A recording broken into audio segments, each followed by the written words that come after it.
une autre planète. Le jour où vous basculez dans le monde de la dépendance, vous entrez sur une autre planète.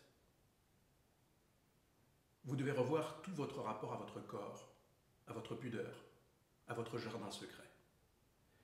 Ce chapitre, sûrement impudique, j'ai choisi de l'assumer pour à la fois aider ceux qui font ce voyage, mais aussi pour rendre hommage à ceux qui font de l'accompagnement leur métier. Je pourrais d'ailleurs dire celles, tant les femmes sont surreprésentées parmi les infirmières et les aides-soignantes.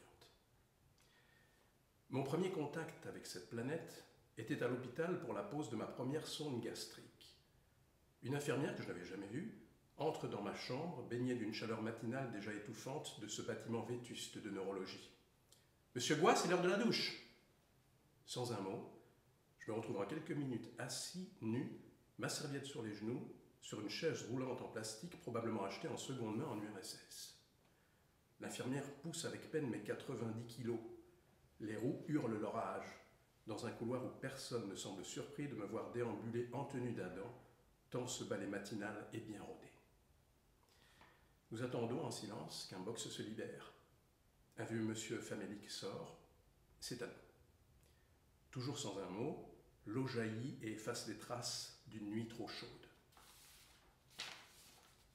Brutalement, une phrase fuse. « J'ai vraiment aimé votre film. J'en ai parlé à tous mes patients qui n'avaient pas le moral. » Je ne parlais déjà plus à l'époque, mais je pense qu'elle a lu immédiatement dans mon regard mon étonnement, puis mon amusement né de cette situation incongrue alors qu'elle me frottait vigoureusement les fesses avec un gant jetable. Je me suis mis à rire de manière incontrôlable. Elle aussi. Ici, le rapport au corps est décomplexé, direct, sans protocole, sans pudeur, sans faux semblant. Loin, très loin de l'invention des filtres beauté d'Instagram. Je me rappelle parfaitement ma gêne lors d'un incident sanitaire. Je laisse le soin à l'imagination du lecteur d'élaborer les détails. Forcément, la gêne envahit instantanément mon regard et je prends mon plus bel air de droupie. L'infirmière me fixe d'un regard bienveillant. « Quelqu'un est mort ?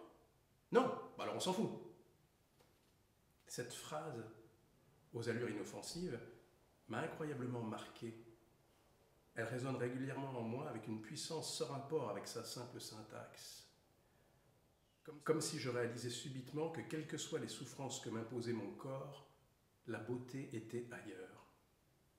Mon intimité, ma personnalité sont désormais logées dans le seul endroit que ma maladie ne violera jamais, mon cerveau.